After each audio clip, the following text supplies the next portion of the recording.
Oh, and by the way, there was this thing called the Raw Room Mastermind that was launching 3 weeks after that. And I kid you not, I was manic. Andrea can confirm this. Like I went to the other room and I don't even know if I was speaking English. I was like, this guy's told me about this strategy. It's exactly what we're doing. And they have a way that we can do it again. And it just caught fire. It just caught fire. Welcome to the Raw Room Assisted Living Podcast with your hosts, Charlie Cameron and Alex Schlow. This is your go-to show for cutting-edge insights from industry leaders in residential assisted living. Whether you're ready to launch your own assisted living business or looking to invest in this fast-growing, high-impact sector, we are here to equip you with the tools, strategies, and confidence you need to succeed. Get ready to ride the silver tsunami and change the future of senior care. Now on to today's show. Welcome back to today's episode of the Raw Room Assisted Living Podcast. I'm your host, Charlie Cameron, and today I am absolutely thrilled to have one of my most amazing friends and one of our Raw Room members on the podcast today. Special guest, Aaron Ameen. What's up, Aaron? So glad to be here. It's an honor. Let's go.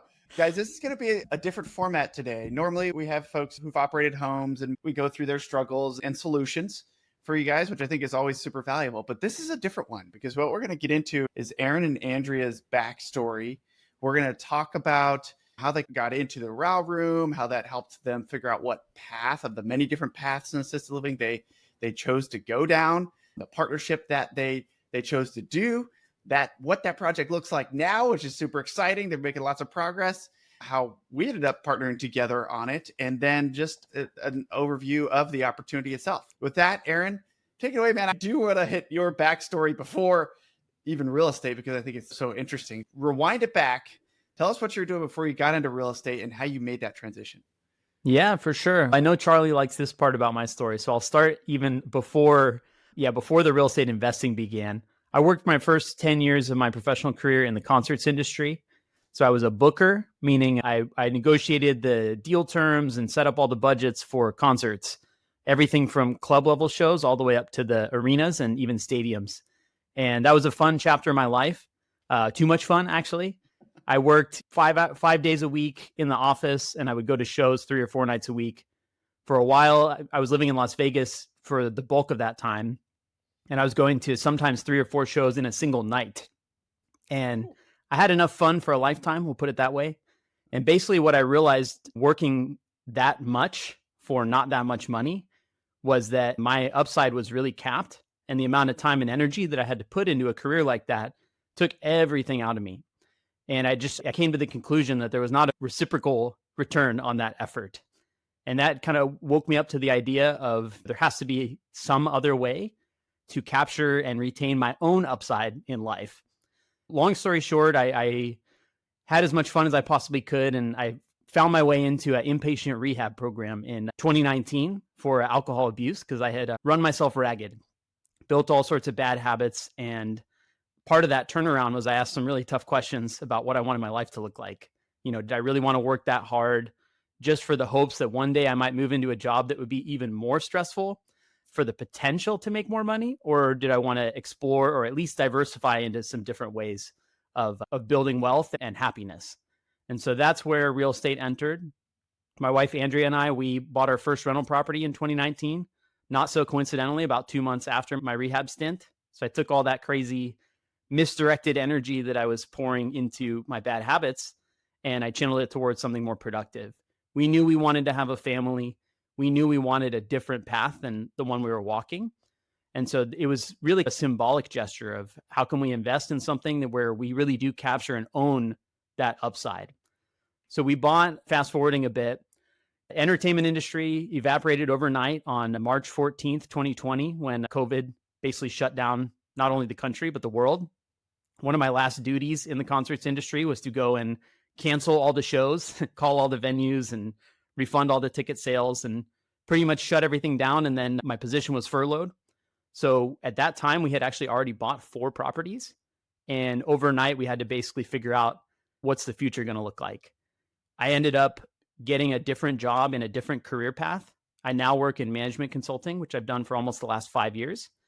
And in doing so, we ended up moving away from Las Vegas. We had to figure out, are we going to keep these rental properties? Are we going to sell them? and turn it in 4 properties in Las Vegas equals 1 house in Seattle, which is where I moved back to. And ultimately we became long distance investors almost by accident. And the first chapter of our real estate journey was all about that: single family rentals, long distance investing, and just growing into that identity.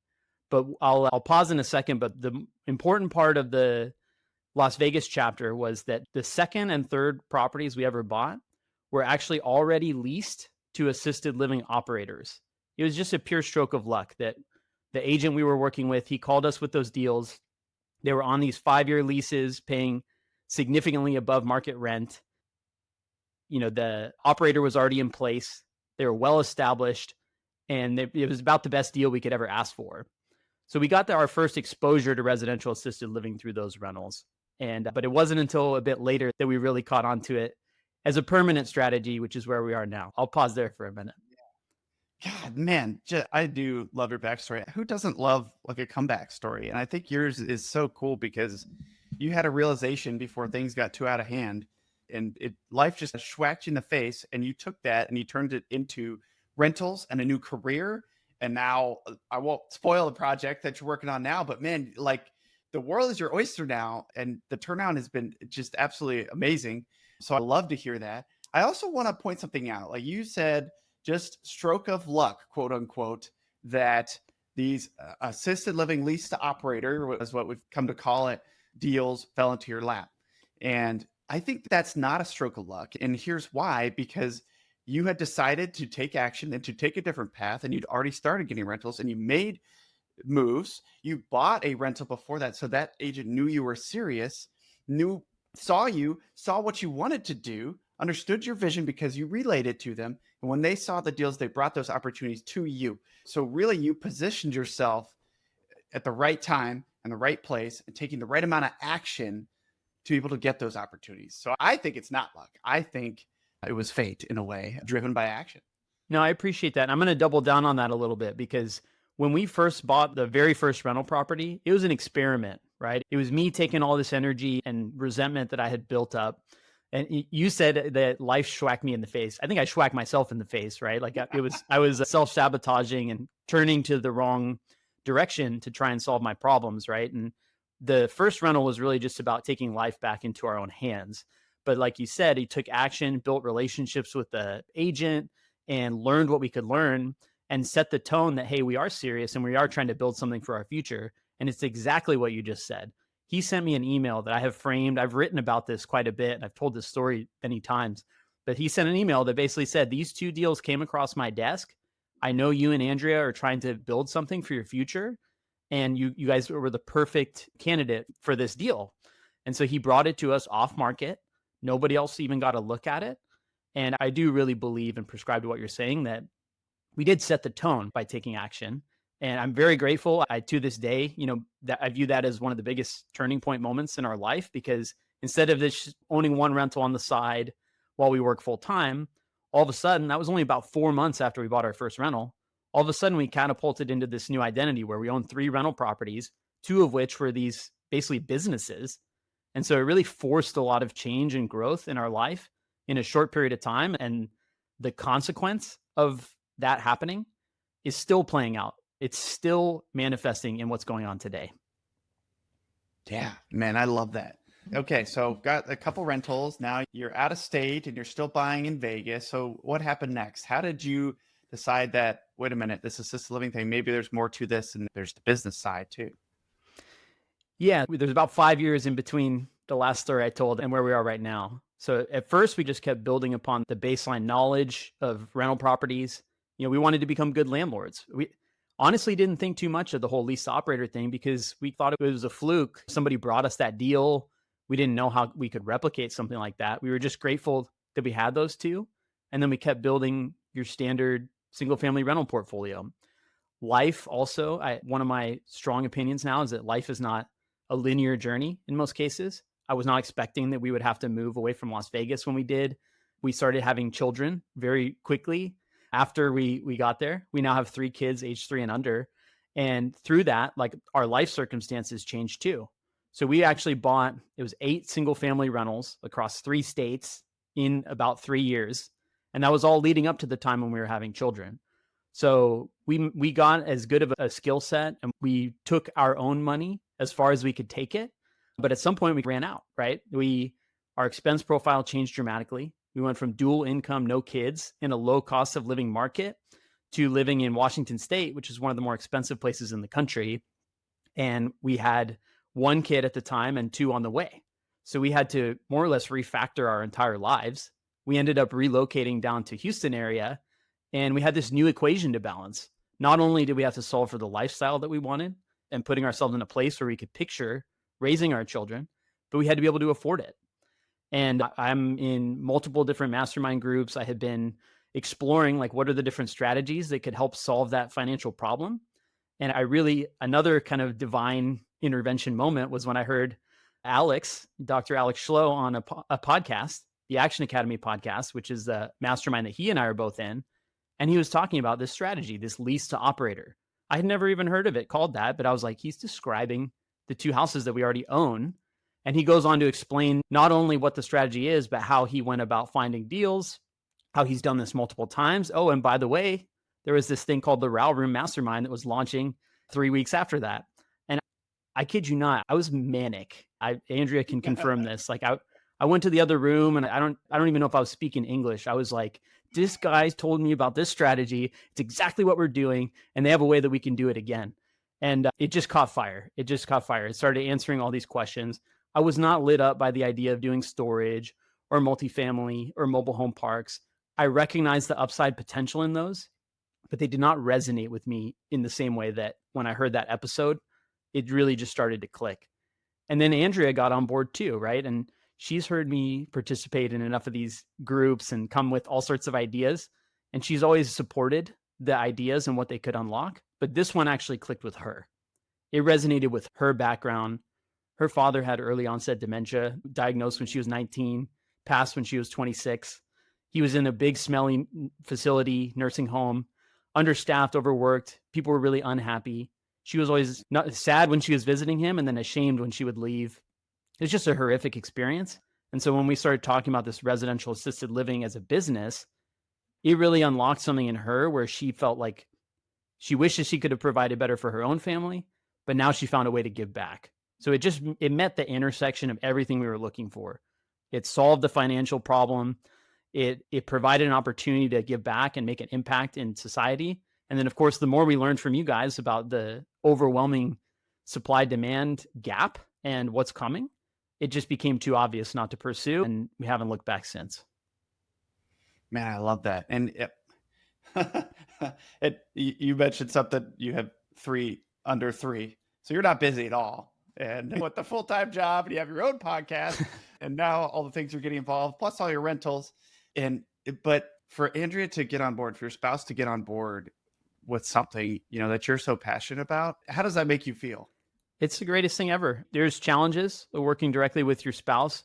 You're already partners on several levels when you're a parent and you're a spouse and you're running a household. Now we're running a business together. So I will not sugarcoat. There are plenty of challenges as we learn to adapt to that new dynamic. But the upside, there's nothing greater, honestly, like that we feel like we can truly be together on this journey. And we have such distinct lanes, like the stuff that she's passionate about, she can pour into this business that we're building. And the stuff that I'm passionate about and that I have good foundational skills to support, like we're not occupying the same lane. We can bring different things to the table from our backgrounds and create this, what we believe is a beautiful vision. The whole industry, and particularly residential assisted living, I think is a wonderful antidote to the big smelly facility. But the fact that we can start this brand that's inspired by experiences in our family, Andrea can pour her heart and soul into it. And yeah, just to see the look on her face when she talks about this business, there's very little else I can think of that makes me happier than being able to be on this journey with her. Yeah. Game changer. Aligned goals. There's nothing better. Okay. So tell us about the project. It's time. All right. It's time. Yeah. So we are building 2 memory care mansions. Shout out to Brett Shotkavis and Laura Shotkavis. They pioneered, or at least branded, this model of 10,000 square foot, 16 bedroom, 16 bathroom luxury builds. And each one, so we'll have 32 beds total. We are under contract for 7 acres of land in Tomball, Texas, which is a suburb in the northwest part of Houston. It's a beautiful little town. We spent about 3 months, mostly Andrea, driving up and down northwest, north, and the west parts of Houston, looking for suitable land. We're working with Brett, who has a great template for the end-to-end project lifecycle, from finding the land to developing to actually starting the businesses, combined with everything that we're learning and everyone that we're meeting in the Raw Room. And we've scoped out this project where we're now about 2 months as we record this from the finish line to close on the land and start construction. And at the end of it all, we'll have this 2 beautiful homes with enough land to potentially expand into houses 3 and 4.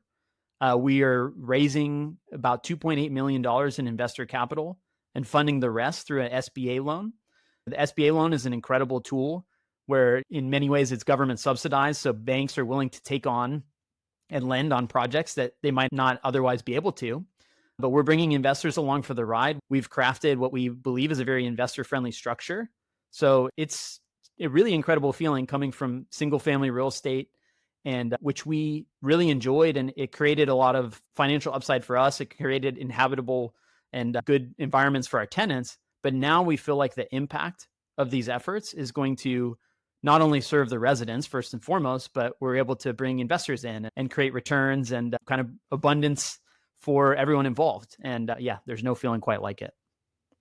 Yeah. Wow. Okay. So great overview. I want to double tap a few things and highlight some things.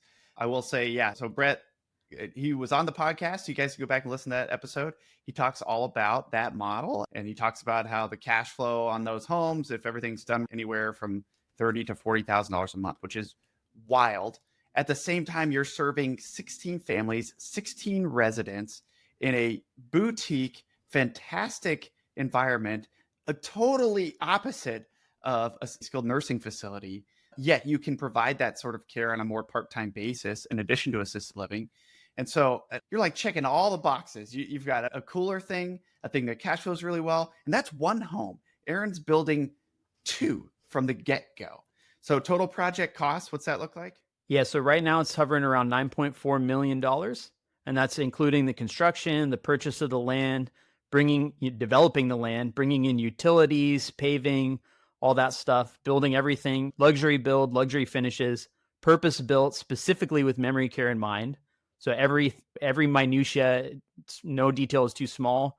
We're optimizing it for people who are dealing with dementia and Alzheimer's. And there's a lot that goes into that too. But yeah, the cost, it should be significantly lower than the equity we'll be able to create. We bought the land. We're under contract at a pretty significant discount. We were able to rezone it from agriculture to commercial, which immediately added a ton of equity value as well. And we have strong buy-in from the city. We were able to not only get it rezoned, which involved getting in front of the movers and shakers of the city, but we've really built relationships with the city and got people bought in behind the vision of what we're doing. And everyone we talk to, whether it's anecdotally meeting people in the community and also the people that we've hired to do research on the stats and demographics, everything supports that this is a big need in this community, and we'll be adding value in more ways than one. Dude, I love it. And I mean, we talk about it a lot on this podcast. The lender is a partner, right? The real estate professionals are partners. Your partners, your investors are partners. Your staff are partners. And guess what? The zoning and the planning and everybody else that has to get involved, that has to touch your project and improve your project from one perspective or another, they're all partners in the deal. So the more relationships you can build in an amicable way, the better off you're going to be. You got that thing rezoned in record time. Andrea's basically the mayor of Tomball at this point, and you guys are crushing it. And I just think that that's so cool. And it just speaks to kind of your personalities, your value add perspective on life, and just move it and shake it. Take the action, make the relationships, and everything else will fall into place. I want to slide back to something you said, right? Because I know it was a half joke, half real, but 3 kids, full-time job, rental portfolio, and all that. And it sounds like it would be not easy to do this, but I explained the why behind it, right? This is a purpose-driven business for us. It solves more problem than one. And it's something that we believe is a really long-term piece of our lives, not only in the next 1 to 2 years, but in the decades to come. And so being able to create this and share it with other people, this became the focus of our lives. Yes, we still have to cover the bases. I do still have an obligation to my employer. I do still have obligation to my family, but we believe that this is a centerpiece of what is now our long-term vision for our family. So I think when you can, there's a reason that there's that cliche, start with why. If you have a strong enough why, then the determination and your ability to work through difficult things, even when maybe there's a lot of pressure stacked against you, I think that you being anyone listening to the show can overcome just about anything with the right level of motivation and a sense of why. Yeah, agreed. And you're setting out for a new goal, a new vision for what your life is going to be. And you're making that shift gradually over time. And some people decide that burning the boats is fine. I was like you. I did the gradual slide of, okay, I got some rentals. That's not quite enough to replace my military job. Let me get my real estate license. Oh, wait a minute. Okay, now I'm there. And so for me, it was like, oh, okay, this is creating a lifestyle change. And it's still continuing, right? My wife's still active duty, but within a few years, it won't be that way. And assisted living will be everything for us as well. In fact, I have shut down all the other real estate things and solely focused on this because I believe in it so much. Okay, so you're now doing your first operating assisted living project. For the listeners out there, $9 million. He's buying land. He's building 2 homes, 32 beds from the ground up, is getting an SBA loan for that. 10% down? No, it'll be more like 27% down when all is said and done. Yeah. So first of all, I want to make one correction. It's not he, it's we, right? There's a huge team involved in this. And between the banking partners, the capital partners, and the active partners who you and the boys are part of that team. Yeah, we are. So going to the lenders you brought up, that is a big piece of the puzzle. And SBA lending, while they do have very favorable potential low down payment options, when you are a newer operator and when you are doing ground up construction, you're fighting against a lot of headwinds, right? There's a lot of different things to prove. And especially in a difficult environment like it has been over the last few years for banks, they have more stringent policies on how they manage risk, right? So in our case, we do have a strong profile. We have a lot of collateral from our other rental portfolio. Like we have a reasonably strong case to make, but they still have their requirements on how much liquidity they want to see, how much down payment they want to see. Banks do want to see skin in the game. So we are putting in, I think it is 27% all said and done. And that includes raising some additional capital so we have some reserves. Because the last thing they want to do is fund a loan to start a construction project, and then you run out of money in 6 months or 8 months. You got to budget in for those contingencies and anything that might happen. So yeah, it's a little more complex of an equation than some of the advertising materials might make it look like. Yeah. There's a lot of moving parts. There's even lots of different parts to the loan itself through the SBA, which is interesting. We won't dive deep into that because our listeners will fall asleep, but it is intricacies you learn through the process. Luckily, we've had a lot of folks to lean on, right? You got Brett's team. We've had a lot of experts and SBA lenders come on and talk. We had a lending broker who I believe connected you with the current lender you've decided to work with, which is awesome, right? That all those connections happen, and now we're at where we're at. Yeah, I'm so excited for this project. I'm just so excited that your first path is I'm going to develop 32. Oh, by the way, there's room for 2 more homes on this lot that we now own, which is just mind blowing. And I think it's one of the most appealing models to me in assisted living is developing these homes exactly how you want from the ground up, just to be beautiful and to be able to build enough in a small location to be able to have economies of scale without feeling like an assisted living facility. Yeah, it's a beautiful thing.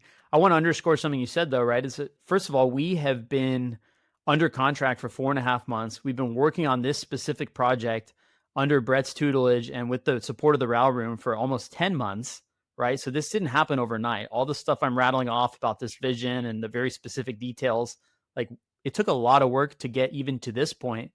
And we're up on the edge of closing. It's like you work this hard just to get to the starting line. The closing date is the starting line. And then you have to build the places. And then that you get to another starting line where you got to run the businesses. So I think the vision is very strong, but a lot of the specific motions, and you were talking about how the network came together. We have Brett's contacts, his playbooks. We also have the Raw Room has been an unbelievable resource, right? You guys have 6 calls a month. Each person is an expert from different parts of the business plan. You got everything from lenders to lawyers to current operators to people who specialize in floor plans, architects, and engineers. These are people that Andrea and I have been lucky to add to our Rolodex by virtue of just being in this group. And we're surrounded. We have a pod. Shout out Red Pod if you're listening to this. We have a small pod. There's 7 of us. We're all doing ground up construction. We meet once a week and we talk all the time in between. We're sharing construction bids and looking at term sheets together. We're dissecting all that stuff to make sure that we're not missing any blind spots. We're there for each other. Believe me, I'm smiling a lot during this interview, but there have been plenty of challenging moments. And it has been one of the more challenging stretches of our life. And like I said, we're just getting started. So I think the people we surround ourselves with, the network we're a part of, our commitment, like those are all the things that are powering us. And I don't take any of that for granted. And this is a we mission. It is not something that I would recommend a single person take on with that solo mentality. It's a team sport. Oh, yeah. Yeah. And man, you made such a good point. There's so much work that happens along the journey, right? And there's so much more work, to your point, to still get there, to get it across the finish line, to get it to this new valuation, which is going to happen a couple times along the way over the next decade. And those are, man, the projections are wild. But you always see those memes or whatever that's, oh, he's so lucky, she's so lucky, they did such a good job. And nobody ever really acknowledges the part in between. Ladies and gentlemen, this is the part in between, okay? That's going to be setting Aaron and the team up for stratospheric success through residential assisted living. So you're hearing it now. The journey is not easy, especially ground up development, but it's worth it. It is absolutely worth it from every perspective you could think of. The fulfillment, the financials, the freedom that's going to come with it. It just makes so much sense. If you have any questions about those, either of us will gladly answer why, because we are so passionate about it. Okay, so I'll shut up about that piece. Aaron, why did you decide to choose the path of development? Yeah, so it's interesting. When we joined the Raw Room, I told you I listened to Alex's episode on the Action Academy. I had that manic moment and I was like, we're going to go recreate and do all this lease to operator. We were already comfortable with long distance investing. So when I joined the Raw Room, and that was before I even told Andrea or looped her into the calls and all, that was the plan. It was just going to be more lease to operator. We were going to do long distance, maybe research. What's the best market to do that? But I mentioned, the more I learned, the more I actually went through your guys' modules. You guys have a really good system, which I firmly believe it is the start with why. You start with a big strategy worksheet of set your goals, not just your financial goals, but what do you actually want out of your life? And what do you want real estate to do for you? What do you want residential assisted living to do for you? So we work through all your prompts, and then we work through your build your own business plan, which also is sequential and very thoughtful. And it starts with, okay, pick where you want to look. Pick what type of home you want. Which strategy do you want to use? And there was this fork in the road of, okay, are you going to lease out to an operator or are you going to operate? And I got really stuck on that part of the plan because it had never even occurred to me that operating was an option. But the more time I spent around other people who had already made that commitment and that decision, the more exposure I got to existing operators who didn't come in with 25 years of medical experience. They learned how to do it. That showed me that it was possible. And then combined with Andrea and her vision coming in and that really catching fire, we built the courage, right? We saw people in our pod who were already working with Brett, who had taken that leap. And like, it just being in that room gave us the courage to expand our vision. And then once we made that decision, we took it step by step. That's when we started working with Brett. That's when we did exactly what he tells us to do, right? And how to find land, how to scope it out and all that. And I think at the end of the day too, development versus rehab or anything like that, we really like the idea of controlling the variables because you're building it purpose built. You're not trying to retrofit or make something force a certain layout that might not have been the original idea of that property. And we really can come in and take a clean slate and build something exactly in the mold of what we would want it to look like. And when you have a premium product that you're really proud of, it becomes that much easier to provide the quality service and get behind what you're positioning out to the market, if that makes sense. Yeah. Yeah. I think looking back a year ago, A, we didn't know each other. B, looking at where we are right now, I never would have guessed it. I don't think that might be more shocking to you that this is what you're doing now, that you and your wife are developing two assisted living mansions right next door to each other, that I'd be running this podcast and the mastermind doing so well and getting to meet so many people and networking with so many folks and to be hopefully getting under contract on our own land. I don't want to jinx it. Knock on wood. Soon to do a very similar thing. Unbelievable that this is where we're at, and it just speaks to you. Just don't know where life's going to take you and where your journey. Yeah, I truly believe that. First of all, I'm very humbled to be in a position to even have gotten this far with any of this. I don't take any of it for granted, whether it's the investors who are trusting us or the people who have chosen to partner with us, yourself included, all the resources that we've been able to consume, the ability to just even afford to be in these type of groups, right? That's all stuff that we've layered on step by step over the years.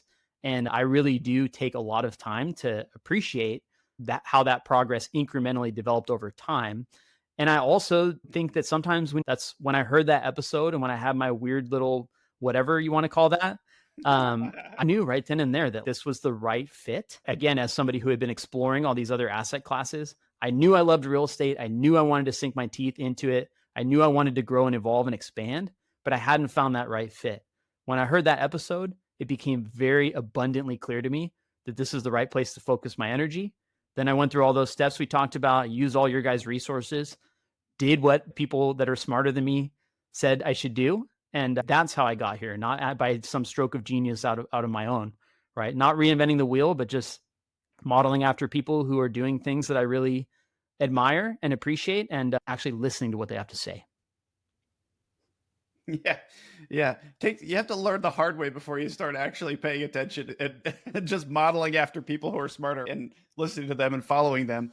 But in that boat, I started with 8 apartments as a brand new dad, and it was a disaster, and I made it work. But it takes us a little bit to learn that lesson. And I'm glad we have, because everything has come to where we are now.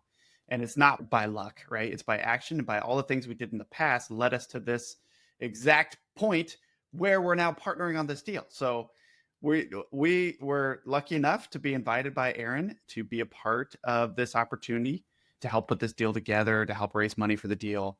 And dude, we're just so excited about it. We're talking about it nonstop. And we're really glad to be a part of this opportunity with you and with Brett and the team. It's just absolutely awesome. So why don't we talk a little bit about the opportunity that investors have that are partnering with us on this one? Sorry to interrupt this episode, but let's be honest. Most real estate investing right now, it's either buy a fourplex or try Airbnb and hope for the best. Yeah, we're not here for that. We're here to show you what we believe is the most overlooked high cash flow real estate strategy in the game right now. You guessed it, residential assisted living. It's literally the one place in real estate where you can net 6 figures on a single home and feel like a decent human being at the same time. You're helping sweet old ladies eat pancakes and play bingo and live longer through better care. You tell me what's better than that. So we're hosting a free live webinar called How You Can Create Financial Freedom with Residential Assisted Living. No fluff, just value. And it's happening at 8:30 p.m. Eastern Time, 6:30 Mountain Time. No excuses. It's online. Put on sweatpants. We won't judge. We'll break down why residential assisted living is the best opportunity right now, the 5 steps to take down your first home, and how to set up a business that makes a real impact and real money. Spots are limited, so don't be that person who DMs us in 3 months saying, wait, is it too late to start? So hit up therawroom.com/webinar and register now. Be the hero your grandma already thinks that you are. We'll see you there. Pancakes not included. Yeah, sure. So like I said, we're raising 2.8 million in outside investor capital. Andrea and I are making our own contribution. All GPs are actually co-investing alongside, which is nice, right? I think I've invested in other deals, and I always appreciate knowing that the people that are putting the deal together have some type of skin in the game. And so we are co-investing. We are personally guaranteeing that full loan, which will be north of $7 million. You can know that we're right there alongside you, and we have every aligned interest in the project's success. But the opportunity, essentially, we have it as standard syndicated structure. We're going to have a preferred return. We'll have a waterfall that's very favorable towards investors. So the first large chunk of capital is going back to investors before the sponsor team gets paid. Most of our upside is on the back end once we've fully returned the capital. We are using loan products that don't have balloon debt or crazy floating rates that are going to force us to make decisions at inopportune moments. So we have currently modeled to return all investor capital and even actually double that by year 6. And we have worked out a structure where we're aiming for over a 20% IRR over the course of 10 years total. So we get people's capital back by year 6 with 2x multiple, and then we continue to pay them until we meet or achieve a 20% IRR. So people are getting long-term participation. They're getting exposure to this incredible, resilient asset, making an impact in the local community. And we're grateful to be able to deliver that for investors while hopefully starting the snowball down the hill for what will be a long road ahead for Andrea and I. Yeah, dude, man, when we first started getting to raising money, I think this happens for all real estate investors. You have this fear of, oh man, what are people going to think? And oh, I can't do this. I'm not capable because XYZ. But the coolest part about this is that, man, there's so much opportunity in this deal. There is so much cash flow. There's so much equity going to be built on this deal that we can bring investors in. We could bring a lot of investors in, and we can pay them double or more what they would make from the stock market, which is just mind blowing, right? Because now they're partners in this deal and we're all winning together.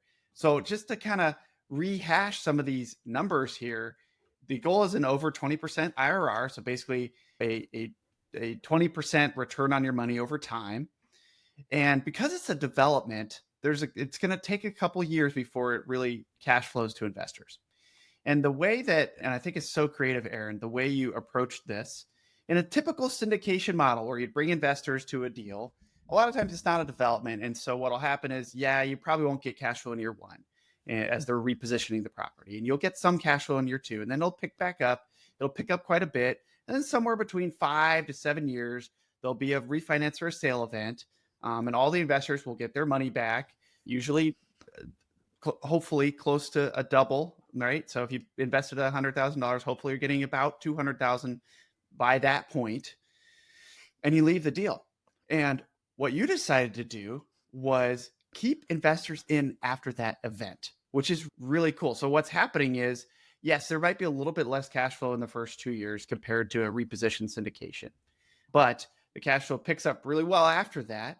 And then at the 6-year point, a refinance event, investors get their money back. 2x is the projection, right? So you invested 100,000, you have a 200,000 back by year 6, which good luck with the stock market on to do that, right?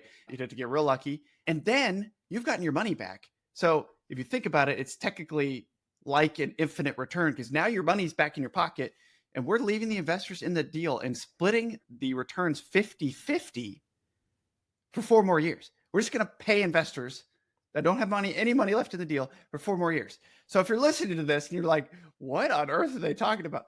Guys, this is a really cool opportunity. Most syndications aren't set up this way. And I think it speaks to you and what you want to do in terms of providing value to everyone involved, including your investors. No, I appreciate that. And 2 things I would add, hopefully in favor of your case you're making here, is that we're also going to do a cost segregation study. And on a $6.5 million building, we're estimating about $1.4 million in depreciation that we can take in year 1 of the building. And that will be distributed pro rata out to investors. So for anyone who has other capital gains or passive income, that will effectively act as a tax shield, including the cash flow that we produce from this. Now, it's not tax-free, but it's tax-deferred, which is very common in this type of investment. And then speaking of tax-deferred, when you get that payday in year 6, since it's through a refinance, you're not taxed on money that you get in your pocket from debt. So that will also come in a lump sum that you don't have to pay tax on at that time. You would pay tax when you exit the deal entirely, but it's pretty difficult to come by tax-deferred heavy cash flow and also lump sum payments. So I do think those are 2 other elements of this structure that make it really attractive for investors. Yeah, and maybe for those that aren't as spun up on cost segregations, really all that is, it's, Uncle Sam allows you to depreciate the structure on a property, rental property. So the building itself, and most just one or two Z rental owners will just write off that depreciation linearly, which is fine. But the IRS actually wants you to do a cost segregation study, basically do an engineering study to say, hey, no, the carpets are going to not last 27 and a half years, or in a commercial 37 and a half years. The carpets aren't going to last that long. So actually you can write those off in the first 5 years, and the appliances and the this and the that. So essentially what happens is all that depreciation that you would get over a 37 and a half year time span linearly, you're able to depreciate most of that in the first couple of years.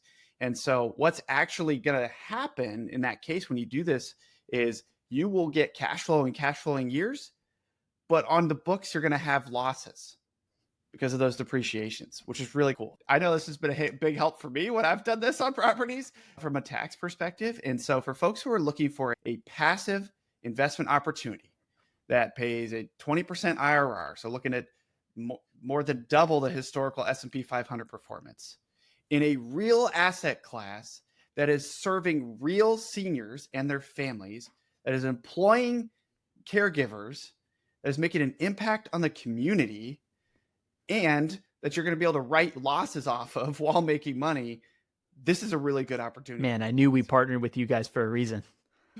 Man, this is just so exciting. I love it. I think it's so great. And I think it's an opportunity accredited investors should definitely take a hard look at. Absolutely. No, I appreciate that. And I also just want to say too, that like the Raw Room is full of people that are booting up similar operations. And it is really cool to be part of a community. There's about 100 people in there, and everyone's doing cool stuff, and everyone has made that commitment. And I really, what I said earlier, when people rise to the circumstances that are around them, and we all lift each other up, right? There's a lot of moments where I think people want to give up on this type of journey because it gets tough and they're balancing other things in their life. But I just got to pay a lot of respect to the community that you guys have built.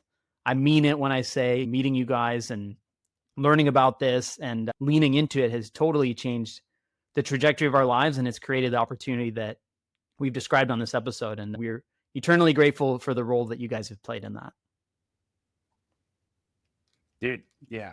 Starting this community is one of the best decisions we've ever made. And I don't really mean from a financial standpoint. I just mean from a networking standpoint and the impact. Like, we're just looking at it and measuring it in terms of the impact we can make, right? That's how we set our goals for the community.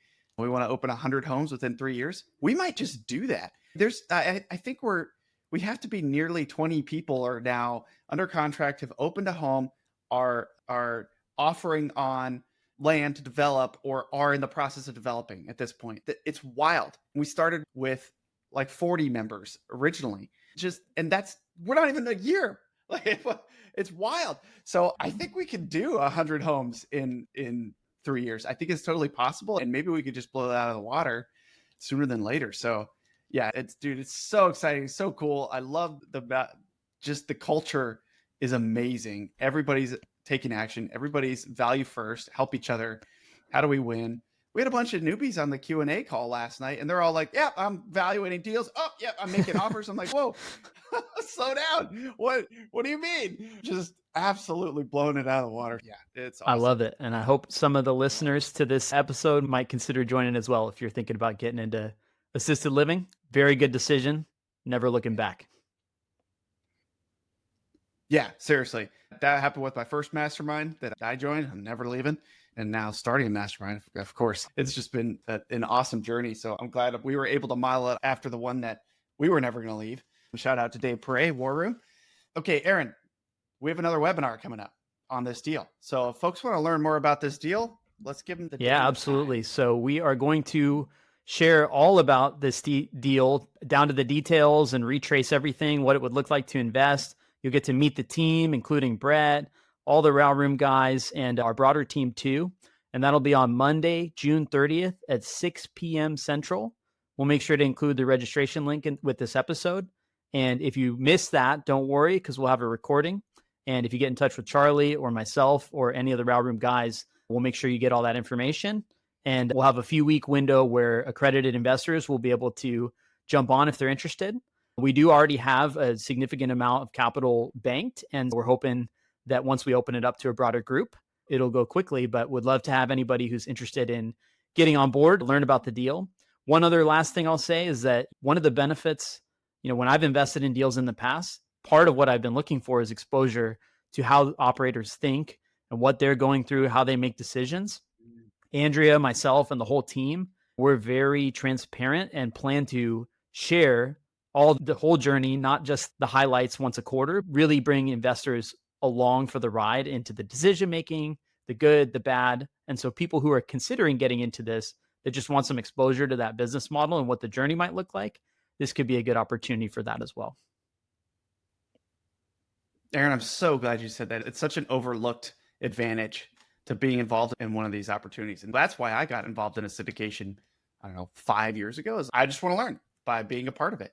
And same thing with a money fund. It's just so cool to, hey, I'm going to get paid passively, but I'm also getting paid to learn, which is baller, right? Okay, so for folks that are looking for how to get to the webinar, we'll have it posted in the show notes. It'll be on the YouTube version of this. We will also, if you want to go to our Facebook community, our main one is facebook.com/groups/residential assisted living. Yes, that's ours. Hop in there. The event will be advertised there, as well as if you're lost at all about and have any questions whatsoever, just email team, TEAM, at theralroom.com, theralroom.com. And then we'll happily point you to whatever resources or information. And for anybody who's interested in this opportunity, like Aaron said, we will fill up fast, and we have more coming in the future, but those will be advertised to our previous investors first.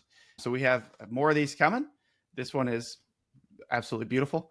So really excited for it. And we hope to hear from you guys. Thank you for the opportunity to share about this, Charlie, and also for your partnership. Alex, Luke, you guys are incredible, and just sincerely appreciate you all. Aaron, it's been a pleasure, man. We're going to bring you back on to get progress updates along the way. So hold on to your seats, everybody. This is going to be a really interesting one. We're going to learn about the entire journey of development. Let's do it. From the ground up. Till next time.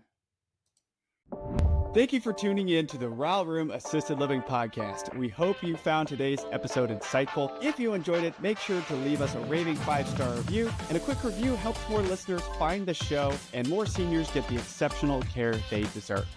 And don't forget to subscribe so you never miss an episode. And just so you know, we have prepared some free resources for you to help you succeed in residential assisted living in addition to this podcast. Head over to theralroom.com, that is theralroom.com, to download our free 10-step guide to launch your first or next residential assisted living home, or our 10 reasons to passively invest in residential assisted living ebooks.